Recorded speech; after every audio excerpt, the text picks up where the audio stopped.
Olá, seguidores. Vamos aqui para o segundo vídeo da série Dando Pitaco na Carteira de Investidores do Clube de Membros. No episódio de hoje, vou estudar a carteira de um psicólogo. Então, vamos ver se eu consigo entrar na mente aqui desse profissional. Aqui é o Thiago PS, seu canal Fique Esperto. Pois bem, aqui está a descrição que ele me deu sobre o seu perfil de investidor. Como vocês podem ver, ele lida muito bem com as palavras, né? Trabalha muito bem aqui, escreve muito bem. Basicamente o oposto do meu perfil, né? Eu já tenho dificuldade aqui de estruturar em muitas palavras. Sou extremamente direto. Ele é exatamente o oposto, sabe? Escrever muito bem. Então, aqui esse investidor, o apelido dele é Kion, foi assim que ele pediu para me referir ele aqui no vídeo. Então, esse psicólogo aqui, ele disse ser um investidor meio termo, nem arrojado e nem conservador. Aqui no caso, se encaixando aqui no como um investidor middle risk. Além disso, ele também se considera um investidor autêntico, que não tem vergonha de ter opiniões impopulares e que não deixa se levar aqui pela opinião dos outros. E aqui um ponto importante sobre a forma como ele investe. Não consigo investir e saber que ao final do mês não vou ganhar nada de proventos ou ganhar pouca coisa. Então aqui claramente a gente está lidando com um investidor viciado na renda mensal dos fundos imobiliários. Entrando um pouco aqui na cabeça do Kion, né? Esse ponto aqui do vício em renda mensal é algo demonizado pelos haters de FIIs. Tipo de investidor que não suporta o fato dos fundos imobiliários não ser o foco aqui é a valorização, igual as ações que geralmente tem um crescimento bem maior lá da cotação na corretora. Então é isso. Tem nada de problema aqui em ser um viciado em renda. Inclusive, eu também sou um deles. E acaba que esse pensamento aqui afasta ele de investir no exterior. É algo que ele tem interesse de diversificar aqui com moeda estrangeira. No entanto, como a remuneração é muito menor, acaba que desanima, né? E nesse ponto, eu e ele também somos muito parecidos. Eu também tenho intenção, tenho vontade de investir no exterior, mas aí quando eu vejo a remuneração dividend yield dos fundos, das ações por lá, imediatamente eu desanimo, tiro a ideia. Acaba que nós ficamos muito viciados aqui nos juros de dois dígitos aqui do Brasil. Então, caso tenha interesse aqui de ler o restante, vou deixar deem o pause aqui para ler. Vou seguir aqui com alguns gráficos que ele mandou. Com relação aos impactos de sua profissão, no caso psicólogo, na forma de investir. Então, aqui dá para ver que ele, pelos controles que ele criou, que ele gosta bastante de utilizar alguns reforços mentais, visuais, para reforçar aqui a forma como ele investe. Além de que ele também já comentou algumas vezes lá no grupo Telegram de que ele tem algumas regras, algumas que eu considero como muito limitantes, tá? Como por exemplo, a de querer ter apenas um fundo por gestora.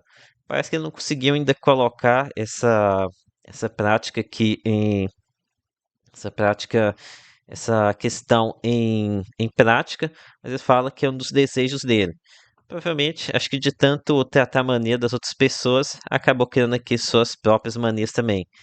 E que é algo interessante que ele trabalha, vocês estão vendo esses círculos aqui, eles não estão completos, né? Porque eles vão aqui andando ao passo que ele completa a locação, depois ele fecha a posição. Por exemplo, aqui em CDI 11, ele já completou a alocação, está aqui com a bolinha toda concluída. Aqui o mesmo em MOL 11. Já alguns outros aqui ainda está no meio do caminho, né? Agora sim, indo para a carteira dele, do Kion. Como vocês podem ver, tudo muito organizadinho aqui. Provavelmente o Kion possui toque, né? Enfim, sobre aqui a divisão por classe. Nós temos aqui uma carteira bem equilibrada. Aqui equilíbrio entre fundo de tijolo e fundo de papel. praticamente no meio a meio. E como ele disse, ele procura ser bastante equilibrado, né? Aqui na divisão por gestores, a gente também dá para ver que ele está buscando aqui uma divisão igualitária aqui por gestoras, e até mesmo aqui também por indexador dos fundos de papel. Ok, agora entrando em detalhes aqui na carteira de fundos imobiliários dele. Primeira coisa que preciso comentar aqui é essa baixa quantidade de fundos imobiliários. Ele cita aqui no perfil que atualmente tem 15 fundos, porém considera que na verdade ele tenha 12, pois na verdade as bolinhas representam os meus FIIs. Então ele acabou fazendo os agrupamentos aqui em determinados fundos. Então aqui ele está com 15 fundos, né? Mas que na verdade ele considera como 12. O que para mim eu acho pouco, tá? O tamanho ideal aqui da minha carteira para mim é algo entre 20 a 30 fundos. Sendo que quanto mais arrojada a carteira, mais diversificada ela deve ser, para você não tomar alguns tombos quando algo de ruim acontecer com o seu fundo. Agora, aqui sobre a relação dos fundos investidos. Minha primeira crítica aqui fica por conta dos dois FOFs, BCA e RBFF11. Parece que ele estava querendo aportar, mas ainda não fez. E aqui eu não sei qual que é a intenção dele com esses fundos, tá? Sem carteiral, se é uma posição tática, esse ponto não questionei ele. Se for a segunda opção, acho que tudo bem. O duplo desconto dos FOFs está bem elevado no momento atual. Já para holder, não vejo FOFs como uma boa opção, tá? É uma classe que eu não acredito que agregue tanto assim numa carteira. Você acaba pagando duas taxas de administração bem pesadas, é, sem um retorno que compense, tá? Até que se esse gestor profissional, em tese profissional, né, te entregasse um ganho de capital excelente, uma boa diversificação, mas não, se você for ver os FOFs, muitos deles concentrações exageradas, não entregam ganho de capital e basicamente só serve para ficar fazendo ancoragem dos fundos da própria casa ou dos amiguinhos, né?